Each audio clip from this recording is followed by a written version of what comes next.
പാലാ നഗരസഭാ ചെയർമാനെതിരെ അവിശ്വാസ നോട്ടീസ്. പാലാ നഗരസഭാ ചെയർമാൻ ഷാജു വി തുരുത്തനെതിരെ പ്രതിപക്ഷാംഗം ജിമ്മി ജോസഫ് അവിശ്വാസത്തിന് നോട്ടീസ് നൽകി. 9 പേർ ഒപ്പിട്ട നോട്ടീസാണ് തദ്ദേശ സ്വയംഭരണ വകുപ്പ് ജില്ലാ ജോയിന്റ് ഡയറക്ടർക്ക് സമർപ്പിച്ചിരിക്കുന്നത്. ജിമ്മി ജോസഫ്, പ്രതിപക്ഷ നേതാവ് പ്രൊഫസർ സതീഷ് ചൊള്ളാനി, VC പ്രിൻസ്, മായ രാഹുൽ, ആനി ബിജോയ്, ലിസിക്കുട്ടി മാത്യു, ലിജി ബിജു, ജോസ് എഡേട്ട്, ലിസിക്കുട്ടി മാത്യു എന്നിവരാണ് പ്രമേയത്തിൽ ഒപ്പിട്ടിരിക്കുന്നത്. Pala municipal chairman Shaju V തുരുത്തനെതിരെ അവിശ്വാസം കൊടുക്കാനുള്ള കാരണം എന്താണെന്ന് വെച്ചാൽ, പാലാ എന്ന് പറയുന്നത് ഒരു പ്രൗഢഗംഭീരമായ ഒരു മുനിസിപ്പാലിറ്റിയായിരുന്നു. എല്ലാ രീതിയിലും ഫിനാൻഷ്യലായിട്ടും നീറ്റ്നെസ്സിനും എല്ലാവിധ ഉയർച്ചയുണ്ടായിരുന്ന മുനിസിപ്പാലിറ്റി. ഈ സമീപകാലത്ത് ഓരോ വർഷം ചെയർമാന്മാർ മാറി മാറി വന്നപ്പോൾ ഒരുവിധ കാര്യങ്ങളും പാലാ മുനിസിപ്പാലിറ്റി നടക്കുന്നില്ല. തനത് ഫണ്ട് അല്ലെങ്കിൽ ഓൺ ഫണ്ട് എന്ന് പറയുന്നത് ഒന്നുമില്ല പാലാ മുനിസിപ്പാലിറ്റിക്ക്. ഒരു പോസ്റ്റ് മാറിയിടാനുള്ള 5000 രൂപ പോലും മുടക്കാനുള്ള പൈസ ഇല്ലാത്ത മുനിസിപ്പാലിറ്റിയായി മാറി.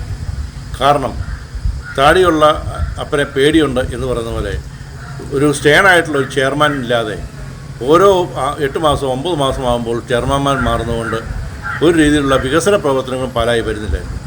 ഗവൺമെൻറ് തരുന്ന പ്രൊജക്റ്റ് ഫണ്ട് വെച്ച് മാത്രമേ വർക്കുകൾ നടക്കുന്നുള്ളൂ. അതിൽ നിന്നൊരു മാറ്റമുണ്ടാകണം. തുരുത്തൻ വന്നപ്പോൾ കുറേയൊക്കെ കാര്യങ്ങളിലേക്കും തന്നെയല്ല, ഇത്രയും കാലത്തെ എക്സ്പീരിയൻസ്, എൻ്റെ അമ്മ മുതലുള്ള ഒരു എക്സ്പീരിയൻസ് തുരുത്തനുമുണ്ട്. പാലായെ അറിയാം, പാലാക്കാരെ അറിയാം, പാലായുടെ വികസനവും അറിയാം. തുരുത്തൻ വന്നപ്പോൾ ഉണ്ടായ ഒരു ചെറിയ മാറ്റം ഉദ്യോഗസ്ഥ തലത്തിലും മുനിസിപ്പാലിറ്റിയിലും ഉണ്ടായി. അതാണ് നമ്മൾ പാലായിലെ ജനം പ്രതീക്ഷിക്കുന്നത്. പക്ഷേ അതൊന്നും നടത്തുകയില്ല എന്നുള്ള പ്രതീതിയാണ് ഇപ്പോൾ നടത്തുന്നത്. ഇപ്പോൾ പറയുന്നത് തുരുത്തൻ മാറണം. അപ്പോൾ അതിൽ തന്നെ 3 ഗ്രൂപ്പുകളാണ്. 3 ഗ്രൂപ്പ് എന്ന് പറഞ്ഞാൽ കേരള കോൺഗ്രസിൽ തന്നെ 3 ഗ്രൂപ്പ്. ആ ഗ്രൂപ്പിൻ്റെ ഭാഗമായിട്ടാണ് ഈ കാര്യങ്ങളെല്ലാം വന്നത്. അതേസമയം ഭരണപക്ഷത്തെ പ്രതിസന്ധിയിലാക്കിയിരിക്കുകയാണ് പ്രതിപക്ഷത്തിന്റെ നീക്കം. CPM-ൽ നിന്നും പുറത്തായ ബിനു പുളിക്കക്കണ്ടം ഉൾപ്പെടെ 3 പേരുടെ വോട്ട് അപ്രതീക്ഷിതവുമാണ്. പ്രതിപക്ഷത്തിന്റെ അവിശ്വാസത്തെ ഭരണപക്ഷത്തിന് പിന്തുണയ്ക്കുക സാധ്യമല്ല.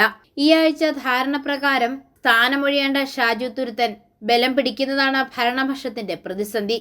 ഷാജു തുരുത്തൻ രാജിവെക്കാത്ത പക്ഷം അദ്ദേഹത്തിനെതിരെ ഒന്നും ചെയ്യാനാവില്ല എന്നതാണ് ഭരണപക്ഷം നേരിടുന്ന പ്രതിസന്ധി. പ്രതിപക്ഷത്തിന്റെ അവിശ്വാസത്തെ പിന്തുണയ്ക്കാത്ത പക്ഷം ഷാജു തുരുത്തൻ തൽസ്ഥാനത്ത് തുടരും. എന്നാൽ 6 മാസം കഴിയാതെ അദ്ദേഹത്തിനെതിരെ മറ്റൊരു അവിശ്വാസം കൊണ്ടുവരാനും ആകില്ല. ഈ ഒരു സാധ്യത മുന്നിൽ കണ്ടാണ് പ്രതിപക്ഷത്തിന്റെ നീക്കം. ഐഫോറിയ ന്യൂസ്, പാലാ.